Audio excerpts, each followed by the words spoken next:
할렐루야. 오늘 사도행전 75번째 시간 말씀을 여러분들과 함께 좀 나누고자 합니다. 바울이 3차 선교 여행을 마치고 오순절을 지키기 위해 예루살렘으로 급히 가는 도중에 밀레도라고 하는 곳에 잠시 들러서 에베소 교회의 장로들을 불렀다. 이렇게 지난주에 말씀드렸습니다. 비록 시간이 없어서 에베소에는 들리지 못하지만 에베소 교회 장로들에게 교회를 위임하고 꼭 부탁할 말이 있었습니다.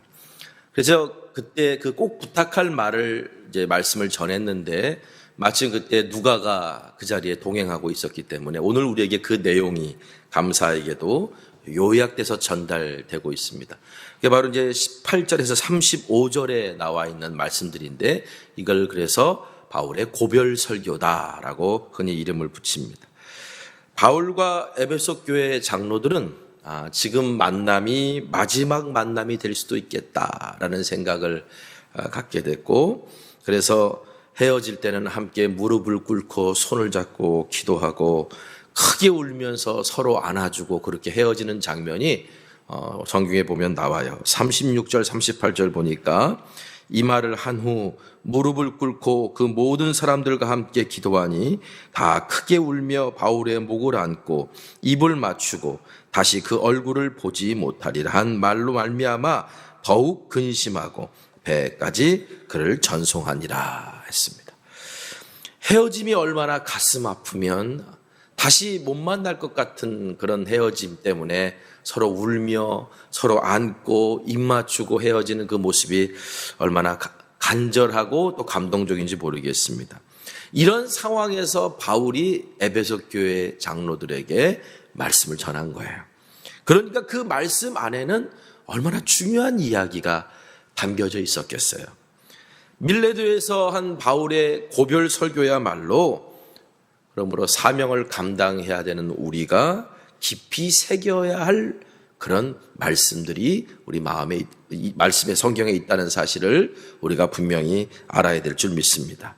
그래서 지난 시간에는 18절에서 21절 말씀을 통해서 바울이 우리에게 가르쳐주는 사명을 감당하는 세 가지 원칙에 관한 이야기를, 세 가지 자세에 관한 이야기를 했어요.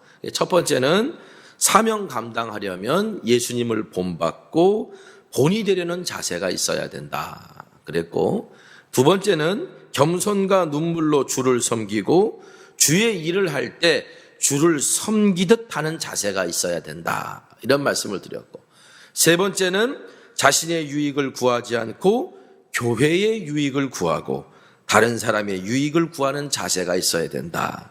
사명을 감당하고 주의 일을 맡은 사람들이라면 이 세 가지의 자세를 가지고 있어야 된다라고 바울의 고별 설교를 통해 지난 시간 말씀드렸습니다. 오늘은 이제 22절과 24절까지 있는 말씀을 통해 하나님께서 우리에게 주시는, 바울을 통해 주시는 말씀의 의미를 좀 깨닫고, 그리고 우리도 헌신을 다시 한번 결단하는 시간을 가졌으면 좋겠는데, 디모데후서 4장 6절에서 7절 세번역 성경으로 보니까 나는 이미 부어드리는 제물로 피를 흘릴 때가 되었고 세상을 떠날 때가 되었습니다. 나는 선한 싸움을 다 싸우고 달려갈 길을 마치고 믿음을 지켰습니다. 바울이 디모데에게 이제 이런 고백의 편지를 하거든요. 내가 선한 싸움을 다 싸웠습니다. 나에게 맡겨진 일들을 다 감당했습니다. 달려갈 길을 다 달려갔습니다. 그리고 그 모든 일, 무엇보다 중요한 건 내가 믿음을 지켰습니다. 여러분, 사도 바울처럼 내가 달려갈 길 다 달려갔고 마쳤다라고 고백할 수 있는 사람, 복이 있는 사람인 줄 믿습니다. 오늘 우리도 주님 앞에 부름받을 때가 있는데 이런 고백을 할 수 있는 사람이 되기 위하여 준비해야 되지 않을까요? 근데 여러분, 우리가 믿음 생활하다가 또는 주신 사명 감당하려고 하다가 중도에 포기하고 싶고 또 실제로 포기한 것도 우리 있잖아요. 그런데 바울은 어떻게 그 어마어마한 고난과 엄청난 일들을 겪으면서도 선한 싸움을 다 싸워냈고 달려갈 길을 다 달렸고 그리고 믿음을 지켰다라고 바울은 어떻게 고백할 수 있었을까? 오늘 본문 말씀에서 바로 그 답을 우리에게 가르쳐 주는데요. 다름 아닌 바울이 성령에 매여 있는 인생이었기 때문입니다. 성령이 붙들어서 이끌어 주시기 때문이라는 거예요. 여러분, 그러므로 우리도 바울처럼 사명을 끝까지 감당할 수 있으려면 성령에 매여 있는 인생이 돼야 돼요. 내 힘과 의지로만은 갈 수 없는 길이 바로 사명의 길이기 때문이에요. 이번 이제 방역 지침이 조금 완화가 됐습니다만 이게 완화가 된 건지 안 된 건지는 글쎄요. 하여튼 10% 좌석수의 10%만 나와서 이제 31일까지는 주일 예배만 그렇게 드릴 수 있다라고 발표가 됐어요. 어떻게 할까 고민하다가 일단 우리가 이번에 새로운 신임 속장들을 또 이제 자원받고 또 속장들 후보자들과 연락을 해서 지금 속장들을 선출하고 있는 중입니다. 그래서 23일까지 이제 완료를 하려고 그래요. 그래서 새로운 속장님들이 이제 선출되신 분들, 이제 그분들하고 선교 회장님들하고 또 이제 장로님들하고 해서 일단 이 10% 안에 들어가는 예배를 앞으로 31일까지는 드려야 되겠다. 그러면서 함께 오늘 우리가 새로운 교회를 향해서 새로운 사명을 감당하기 위한 결단을 향해서 나아갈 때 오늘가 이것을 준비할 수 있는 시간을 좀 가졌으면 좋겠다. 근데 이 새로운 일을 맡고 사명을 맡는다는 거는 내 힘과 의지로는 할 수가 없는 일이에요. 그러니까 내가 능력이 없어서 못해요 라고 하시는 분들도 있을지 모르겠지만 능력이 없어서 못하시는 분들도 성령에 매이면 할 수 있게 될 줄 믿습니다. 내가 아무리 잘할 수 있어요 라고 말하는 사람도 사실은 성령에 매여 있지 못하면 시작은 멋들어지게 할 수 있을지 모르지만 결국 중도에 포기할 수밖에 없다라고 하는 거예요. 그러므로 오늘 본문을 통해서 우리가 성령에 매이면 어떻게 할 수 있을까? 성령에 매인 사람은 어떻게 그 사명을 감당할 수 있을까? 그것을 오늘 말씀을 통해 오늘 좀 깨닫기를 원합니다. 자, 우리 첫 번째 한번 따라해 봅시다. 사명의 길은 성령에 매여야 갈 수 있는 길입니다. 사도행전 1장 8절에 예수님께서 제자들에게 이렇게 말씀하셨어요. 오직 성령이 임하시면 너희가 권능을 받고 예루살렘과 온 유대와 사마리아와 땅끝까지 이르러 내 증인이 되리라. 자, 예수님께서는 지금 제자들에게 땅끝까지 복음을 전하라 이렇게 명령하셨어요. 그러므로 사도 바울 같은 사람, 예수님을 끝까지 사모하고 닮으려고 했던 이 사도 바울이야말로 그의 인생의 목적지가 어디였을 것 같아요? 땅끝이었을 거예요. 그렇죠? 땅끝. 주님을 사모하는 열정이 컸던 바울이었기 때문에 충분히 나는 땅끝에 설 거라고 하는 소망을 가졌을 거예요. 근데 여러분, 땅끝은 도대체 어딜까요? 여러분이 생각하는 땅끝은 어디예요? 복음이 전해지지 않은 미전도 종족들에게 다 복음을 전할 때 그때 주님이 땅끝까지 복음을 전한 것이라고 인정하시고 다시 오신다. 이 기본적인 이제 선교 정책에 있어서 그 미전도 종족을 땅끝으로 여기고 사역하는 분들도 있고요. 또 백투 예루살렘, 그래서 복음이 다시 서진을 해서 예루살렘으로 향하가는데 그 예루살렘까지 복음을 다시 전하기 시작하면 그러면 이제 주님이 오신다라고 또 주장하는 사람들도 있고요. 그런데 저는 이제 이 땅끝이라고 하는 개념을 어떤 특정한 장소라는 개념으로 보지 않았으면 좋겠다, 이런 생각을 해요. 이렇게 왜 생각하면 안 될까? 땅끝은, 우리가 가야 될 땅끝은 아무도 가려고 하지 않는 곳, 아무도 가서 복음을 전하려고 하지 않는 곳이 땅끝이 아닐까? 내가 최선을 다했다라고 고백하는 자리에서 믿음의 한 발짝을 더 떼야만 갈 수 있는 곳, 그곳이 땅끝이 아닐까? 두려움을 넘어 믿음의 순종이 필요한 그 믿음의 한계점이 바로 땅끝이 아닐까? 저는 의미상으로, 예수님께서 말씀하신 의미상으로는 우리가 가야 될 땅끝이 바로 그런 의미가 아닐까 생각합니다. 이미 이런 의미에서 지난 사도행전에 나오는 바울의 이야기를 보면 바울은 언제나 결국 땅끝에 서서 복음을 전하려고 했던 사람이었어요. 그렇죠. 자, 1차 선교 여행 때 루스드라라고 하는 성에 들어갔습니다. 거기서 디모데를 만나게 됐는데, 그 루스드라라는 성에서 바울이 돌에 맞잖아요. 그게 죽은 줄 알고 사람들이 내버렸잖아요. 그런데 바울이 살아났어요. 여러분 같으면 어떻게 하시겠어요? 다시는 안 들어가죠? 도망치죠? 그런데 바울은 다시 그 성으로 들어가요. 그리고 그 다음번 2차 선교 여행 때 그 루스드라 성을 또 들려요. 어떻게 보면 최선을 다했다라고 고백하는 그 자리에서 믿음의 한 발짝을 더 떼야 되는 곳, 바로 그것이 루스드라 성에 다시 들어가는 거였어요. 그게 바로 바울에게 있어서 땅끝이었어요. 안전하고 편안한 곳을 떠나서 미지의 땅으로 복음을 전하러 가는 게 이게 쉽습니까? 쉽지 않습니다. 모르는 길로 복음 전하기 쉽지 않잖아요. 그런데 바울은 늘 새로운 곳으로, 모르는 곳으로 가서 복음을 전하기 위해 애썼어요. 바울이야말로 이 땅 끝에 서 있었던 사람이었어요. 바울은 자기를 괴롭히던 질병이 있었습니다. 그것 때문에 선교 사역에 많은 어려움이 있었어요. 그래서 이 문제를 해결해 달라고 하나님 앞에 3번이나 간절히 간구했어요. 3번이나 간절히 간구했다는 얘기는 마음이 3번이나 그 일 때문에 무너졌다는 거예요.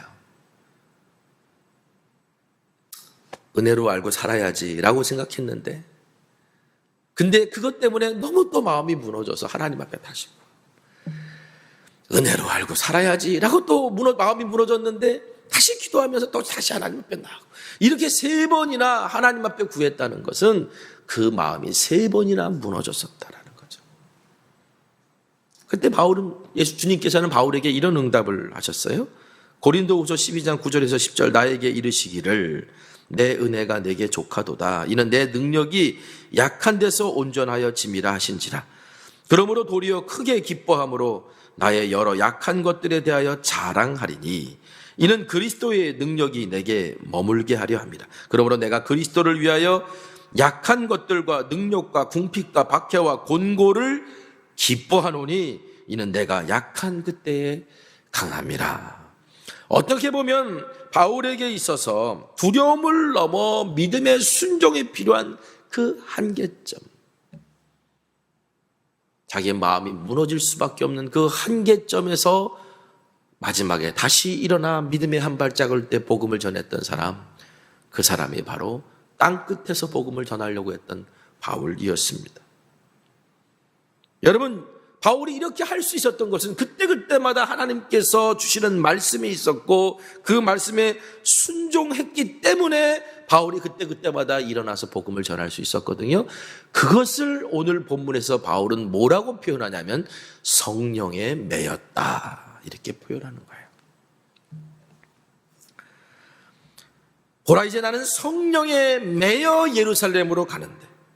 자, 바울이 원래 예루살렘으로 가려고 했던 목적이 뭐냐면, 이제 자신을 파송했던 수리아 안디옥 교회로 돌아가서 로마와 스페인까지가 복음을 전하려고 한 나름대로의 계획을 세웠던 거예요.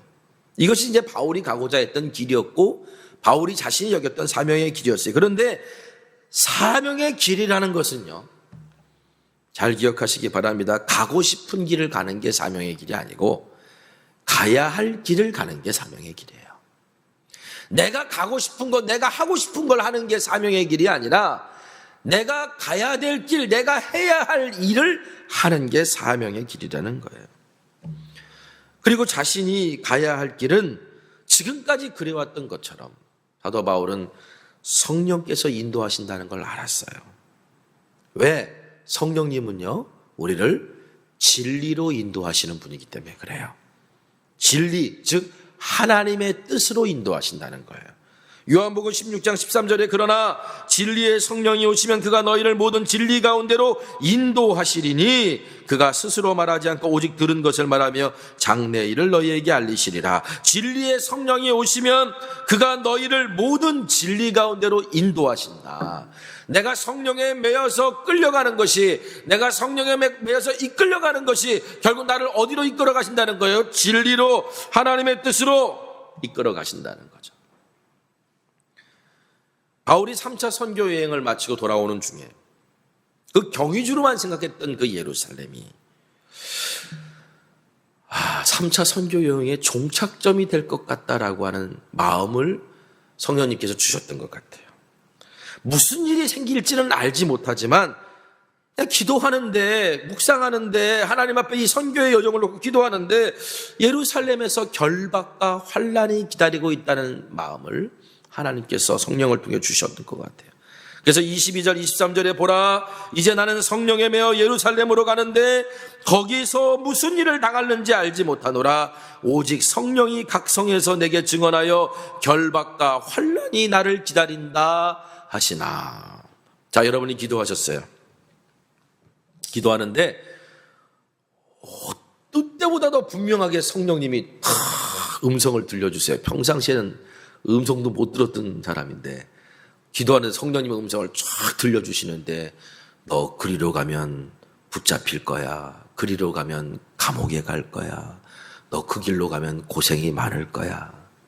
이런 응답을 주셨습니다. 여러분, 이런 응답을 받으면 여러분 가시겠어요? 너 그리로 가면 다 망할 거야. 이러면서 말씀하시면 그게 가겠냐고요.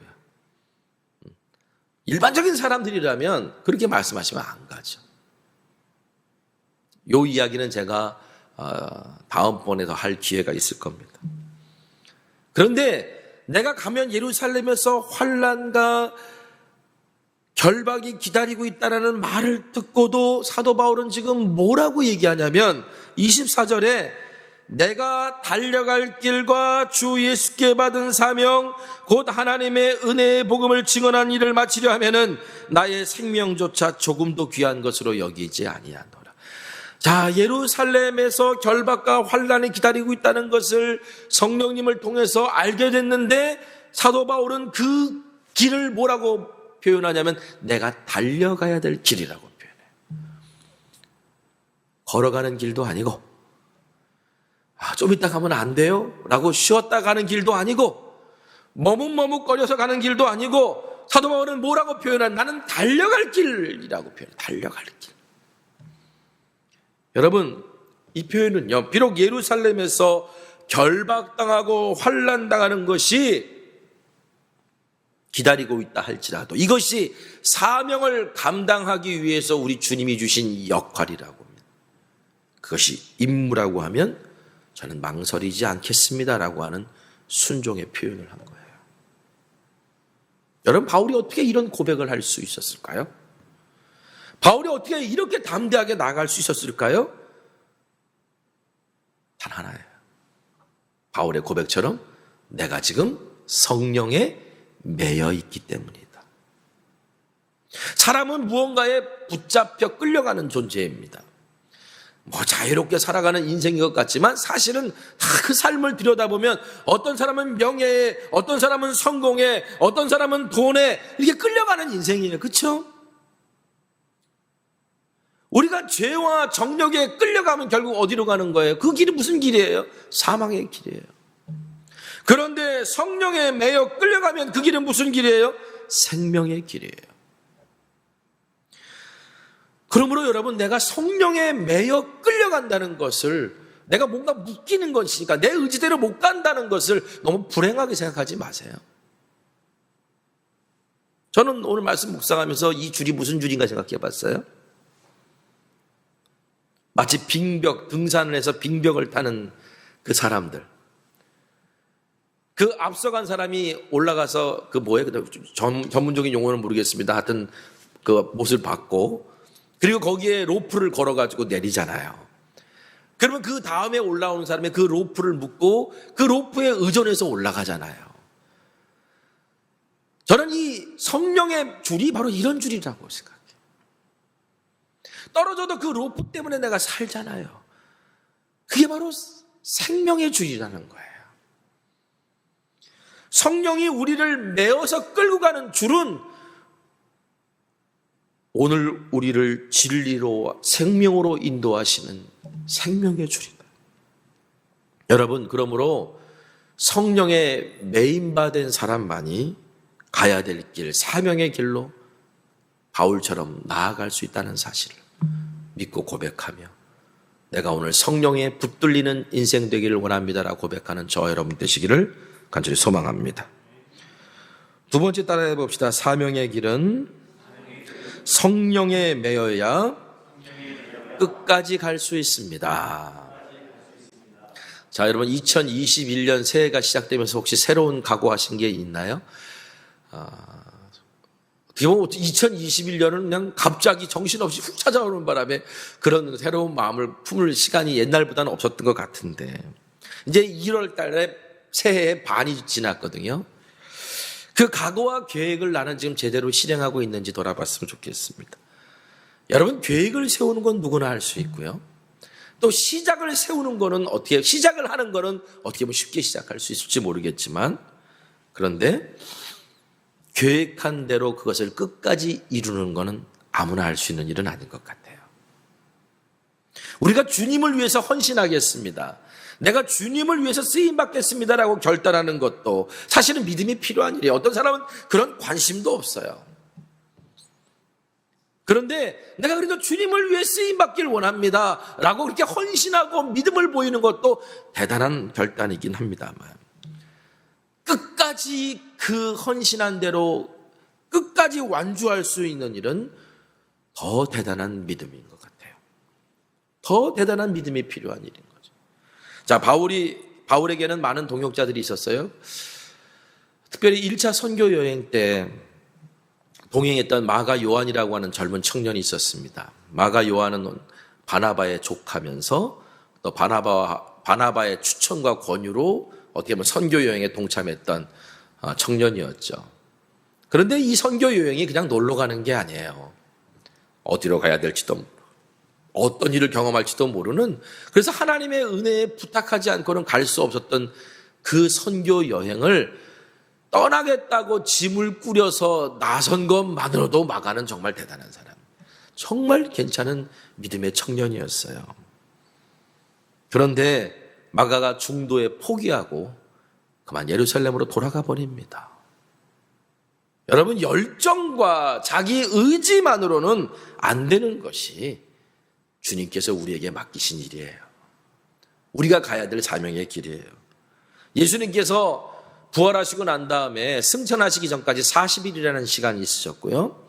그 40일 동안 제자들에게 성경을 가르치셔서 십자가가 무엇인지 부활이 무엇인지에 대한 그 의미들, 제자들이 지금 놀라운 십자가 사건과 부활 사건을 통해 듣고 깨달은 것들을 다 가르쳐 주시고 말씀을 펴서 다 그 의미를 깨닫게 해주셨어요. 여러분, 예수님의 십자가를 보고 예수님의 부활을 경험하고 이게 말씀에 기록된 사실이라는 걸 예수님한테 40일 동안 교육받았으니, 예수님이 승천하시고 난 다음에 여러분이 만약 제자라면 어떤 마음을 가지시겠어요? 뭐든지 다 할 것 같죠? 그렇죠? 아니, 죽었다 살아난 예수님을 내가 봤고 이것이 성경에 기록된 말씀이라는 걸 봤으니 안 믿어지겠어요? 그 성경 말씀이 다? 뭐든지 다 할 수 있을 것 같지 않습니까? 그러니까 예수님께서 땅끝까지 가서 복음을 전해 라고 하는 말씀, 지금 당장 출발하려고 짐 바리바리 쌌을 거예요. 그런데요, 예수님께서 제자들에게 아직 아니야, 기다려, 이렇게 말씀하세요. 누가복음 24장 49절에 볼지어다 내가 내 아버지께서 약속하신 것을 너희에게 보내리니 너희는 위로부터 능력으로 입혀질 때까지 이 성에 머물라 하시니라. 예수님의 십자가와 부활과 그 말씀의 의미를 다 깨달았던 제자들, 땅끝까지 복음을 전하라고 하는 명령을 받은 제자들, 이 제자들은 무엇이든지 다 할 수 있을 것 같았는데 예수님은 아직 아니야 라고 말씀하시면서 기다리라고 그러십니다. 위로부터 능력이 입혀질 때까지, 다시 말하면 약속하신 성령이 임해서 권능을 받을 때까지 너희들 기다려라, 이 얘기예요. 왜 이렇게 말씀하셨을까요? 사명의 길이라는 것은요, 성령이 주시는 능력을 받지 못하면 끝까지 갈 수 없는 그런 길이기 때문에, 성령의 능력이 내 안에 있어야 우리가 끝까지 갈 수 있는 거예요. 우리 교회가 아무리 새로운 교회로 뭐 한다고, 새로운 속회를 한다 그러고 뭐 이렇게 막 계획을 세우고 있지만, 이 계획 안에, 우리들 안에 성령에 매이고자 하고 성령 충만하고자 하고 성령께 순종하고자 하는 결단과 고백과 헌신이 없으면, 성령에 붙들리지 않으면 우리는 오래가지 못할 겁니다. 모세가 어떻게 이스라엘 백성들을 애굽에서 출애굽시킬 수 있었을까요? 세계 최강대국 바로 앞에 가서 어떻게 하나님의 말씀을 내리고 이스라엘 백성 끄집어내 주셨을까요? 단 하나, 하나님께서 모세와 함께 하신다고 약속하셨기 때문에. 모세가 이스라엘 백성을 광야로 데리고 나왔는데 금송아지 사건 이후에 하나님께서 모세를 불러다가 하나님께서 이렇게 말씀하십니다. 내가 약속의 땅으로 들어가는 거 다 예비해 놨으니까 데리고 들어가. 근데 나는 안 가. 이런 인생들 데리고 내가 들어갔다. 내가 이들을 진멸할까봐 내가 걱정돼서 난 안 가. 이렇게 얘기했더니 모세가요, 회막 안에 들어가서 하나님하고 깊은 씨름의 기도를 합니다. 그리고 친구처럼 대화하면서 하나님 앞에 간구하는 게 뭐냐면, 하나님이 함께 가시지 않으면 전 할 수 없습니다. 하나님이 꼭 함께 가셔야만 합니다. 모세가 이렇게 이야기한 이유가 뭘까요? 하나님이 아무리 길을 예비해 놓으셨다고 한다 할지라도 하나님과 함께 하지 않으면 그 길을 끝까지 갈 수 없다는 걸 모세는 너무나 잘 알았기 때문이에요. 오늘 24절 말씀에 내가 달려갈 길과 주 예수께 받은 사명, 곧 하나님의 은혜의 복음을 증언하는 일을 마치려 하면은, 바울의 이 고백에도 바로 그 뜻이 담겨 있는 거예요.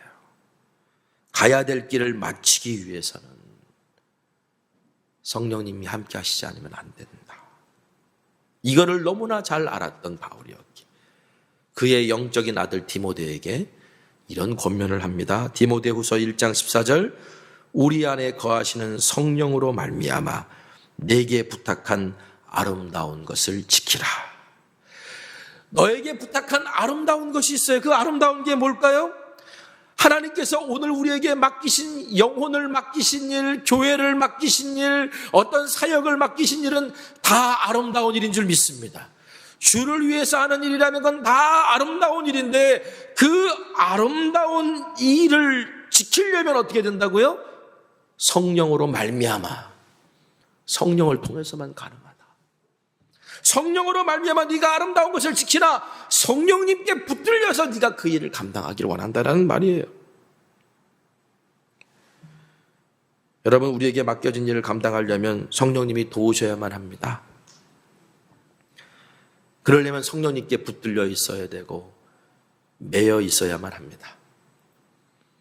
성령님께 매여가는 것은 어떨 때는 내 뜻대로 가지 않는 길이기에, 내 생각대로 가지 않을 수 있기에, 내가 원하는 대로 갈 수 없는 길이기에 불편할 때도 있고 귀찮을 때도 있어요. 그런데 오히려 성령님이 나를 이끌어 가시는 그 길이 생명줄이라는 것을 내가 믿으면 오늘 우리가 성령님께 붙들릴 수 있습니다. 우리가 성령님께 매여야 우리가 달려갈 길을 끝까지 달려갈 수 있습니다. 마지막 세 번째 한번 따라해 볼까요? 사명의 가치는 성령에 매여야 알 수 있습니다. 자, 사도 바울이 성령에 이끌려 예루살렘으로 가는데 그곳에 고난이 기다리고 있다는 사실을 이미 알고 있었어요. 그러면 고난과 환난이 기다리고 있는 것을 어떻게 쉽게 갈 수 있었겠어요? 당연히 망설이게 되겠죠. 언제부터 알고 있었나 이렇게 보니까 이제 로마서를 읽어보니까요. 바울이 로마서를 고린도에서 썼어요. 고린도에서. 이제 고린도를 떠날 때쯤에 원래는 거기서 로마로 몇 번 가려고 했는데 안 되니까 성령님께서 막으시는구나라는 걸 깨닫고, 그러다가 기도하다가 예루살렘에 구제연금을 지나고 이렇게 가야 되겠다. 나름대로 이제 그런 계획을 세울 때, 아마 그것을 위해 기도할 때 주님께서 예루살렘으로 가면 환난과 결박이 있다는 사실을 알려주셨던 것 같아요. 그래서 로마 교회에다가 내가 지금은 가지 못하지만 나중에 훗날 성령님이 허락하시면 들릴 수 있을지 모르겠는데 당신들에게 기도 부탁 하나 하겠다. 그리고 기도 부탁한 내용이 로마서에 나와요. 로마서 15장 30절 32절 세번역 성경으로 제가 읽어드릴게요. 형제자매 여러분, 내가 우리 주 예수 그리스도를 힘입어 그리고 성령의 사랑을 힘입어서 여러분에게 부탁합니다. 나는 기도합니다만 여러분도 나를 위하여 하나님께 열심으로 기도해 주십시오. 내가 유대에 있는 믿지 않는 자들에게서 화를 당하지 않도록, 그리고 또 내가 예루살렘으로 가져가는 구제금이 그곳 성도들에게 기쁘게 받아들여지도록 기도해 주십시오. 그래서 내가 하나님의 뜻을 따라 기쁨을 안고 여러분에게 가서 여러분과 함께 즐겁게 쉴 수 있게 되도록 기도해 주십시오. 이게 사도 바울의 본 마음이에요. 그런데 기도 부탁하는 그 내용 속에 예루살렘에 가면 믿지 않는 유대인들이 나를 핍박하고 박해할 거라는 사실을 직감하고 있었기 때문에 그 로마 교회에다가 기도 부탁을 했던 거예요. 여러분, 이미 고린도에서 로마서를 쓸 당시부터 사도 바울은 나름대로 성령께서 주시는 마음으로 깨달은 것이 있었어요. 그래서 환난을 감당할 수 있도록 교회에 기도 부탁을 한 겁니다. 자, 바울의 진짜 마음이 뭐였어요? 로마로 가서 당신들하고 정말 기쁘고 행복한 이야기를 나누고 싶습니다. 이게 바울의 진짜 소원이었는데 결박과 환난이 기다리고 있는 예루살렘으로 갈 수 있었던 그것은 지금 나의 원보다 성령님이 이끄시는 그 계획이 내 소망보다 더 가치 있고 우선이라고 하는 사실을 바울이 인정했기 때문인 거예요. 그렇기 때문에 이렇게 고백할 수 있었어요. 24절 말씀 다시 보겠습니다. 내가 달려갈 길과 주 예수께 받은 사명과 하나님의 은혜의 복음을 증언한 일을 마치려 하면은 나의 생명조차 조금 더 귀한 것으로 여기지 아니하노라. 여러분, 우리가 하려고 하는 거 다 살려고 하는 거 아닙니까? 잘 살려고 하는 거 아닙니까? 그런데 그거보다 더 귀한 것으로 여기는 게 뭐라고요? 성령님이 우리를 이끌어 가시는 길이라고요. 성령이 이끄시는 길을 자신의 생명보다 귀하게 여기지 않았다면 사도 바울이 이런 고백을 할 수 있었을까요? 성공과 물질과 명예와 기쁨과 또 때로는 어떤 정욕에 매인 인생은요, 내 계획과 내 수고에 만족한 결과를 얻지 못하면 이렇게 단정합니다. 실패했다. 나는 실패한 인생이다. 우리가 주님의 일을 하면서도 주의 일에 헌신하고서도 그 헌신한 것에 대한 합당한 대가가 따르지 않으면 우리는 이렇게 말하지 않아요. 헛된 일을 한 것 같다. 헛된 인생을 살았나 보다. 그런데 성령에 매여 있는 인생은 다르게 봅니다. 제가 초등학교 다닐 때 우리 부모님 사업이 실패하셨어요. 넓고 넓은 집에서 살다가 햇빛 한 줌 안 들어오는 지하 단칸방에 8 식구가 들어가서 갑자기 살게 됐어요. 그러니 얼마나 당황스러웠겠습니까? 어느 날 아버지께서 저에게 이렇게 물으셨어요. 야, 예전처럼 사는 게 더 좋지? 근데 그 고난이 제가 그때 초등학생 때였는데 어린 저를 상당히 성숙하게 만들었던 것 같아요. 그래서 제가 뭐라고 말씀드렸냐면 지금이 더 좋아요. 그렇게 얘기를 했어요. 제가 부모님을 위로하려고 했던 말일 수도 있고요. 근데 당시 어렸던 저로서는 그게 더 좋았던 것 같아요. 왜냐하면 당시 부모님이 워낙 사업을 하시는 게 바쁘셔가지고 같은 공간에 있어도 만나서 얘기할 때도 있고 어릴 때 놀러 간 기억이 별로 없어요. 그런데 사업에 실패하시고 이게 서울로 올라와가지고 지하 단칸방에 살다 보니까 맨날 365일 얼굴과 얼굴을 맞대고 있어요. 어린 제가 볼 때는 아버지 어머니랑 같이 늘 있는 게 그게 더 좋았던 것 같아요. 제가 이제 그렇게 고백을 했어요. 세월이 한참 흐른 후에 어느 날 제가 아버님께 이렇게 물었습니다. 아버지, 이전에 사장님으로 큰 교회 장로님으로 그렇게 사업을 크게 하시고 사람들에게 존경받을 때가 좋으세요? 아니면 힘들게 살아왔던 시간이지만 지금이 좋으세요? 30년 전에 아버지에게 받았던 질문을 30년이 지난 후에 제가 저희 아버님에게 똑같이 물은 거예요. 그때 제 아버님이 이렇게 대답하신 게 기억납니다. 지금이 더 좋다. 비록 힘들었어도 그래도 교회를 3개나 개척하고 어머니와 함께 2번이나 교회를 건축했지 않냐. 주의 일을 할 수 있었지 않냐. 만일 그때 사업이 실패하지 않았더라면 내가 지금 이렇게 할 수 있었을까? 이렇게 대답하셨던 것이 10여 년 전의 이야기인데 그게 기억이 나요. 저는 오늘 말씀을 준비하면서 갑자기 이 얘기가 떠오르면서 다시 한번 제 안에 이런 생각을 해보게 됐어요. 앞으로 저도 이제 은퇴가 한 17년 한 그 정도 남은 것 같아요. 죄송합니다만. 앞으로 한 20년 지나서 목회에서 은퇴한 제 자신에게 이 질문을 스스로에게 한번 던져봐야 되겠다. 아니면 제 자녀들이 저에게 던질 수도 있겠죠. 그때 저는 어떻게 대답할 수 있을까? 그래. 언제나 더 좋은 가치, 성령께서 우리에게 내게 가르쳐 주신 더 좋은 가치를 발견하고 힘들어서도 그 길을 걸어왔기 때문에 후회하지 않는다. 라고 말하고 고백할 수 있는 그 자리에 서야 되지 않을까. 그때 그렇게 고백할 수 있었으면 좋겠다. 여러분, 이게 가능하려면 제 자신이 끝까지 성령의 메인 인생이 돼야 돼요. 성령의 메인 인생은 육체의 소욕, 즉 자기가 원하는 바가 아니라 성령을 따라 성령께서 원하는 바를 행하는 사람이 바로 성령의 메인 인생인 거예요. 갈라디아서 5장 16절 17절 내가 이르노니 너희는 성령을 따라 행하라. 그리하면 육체의 욕심을 이루지 아니하리라. 육체의 소욕은 성령을 거스리고 성령은 육체를 거스리나니 이 둘이 서로 대적함으로 너희가 원하는 것을 하지 못하게 하려 함이니라. 너희는 성령을 따라 행하라. 너희는 성령께서 원하시는 바를 행하라.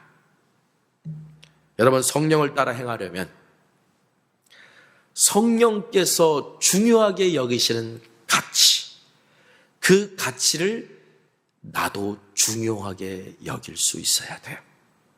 내가 어떻게 사명의 길을 믿음으로 들어갈 수 있을까? 그 사명의 길의 가치가 내가 지금 그것 때문에 포기할 수밖에 없는 것보다 귀하다고 여기기 때문에 내가 그 길로 가는 거예요.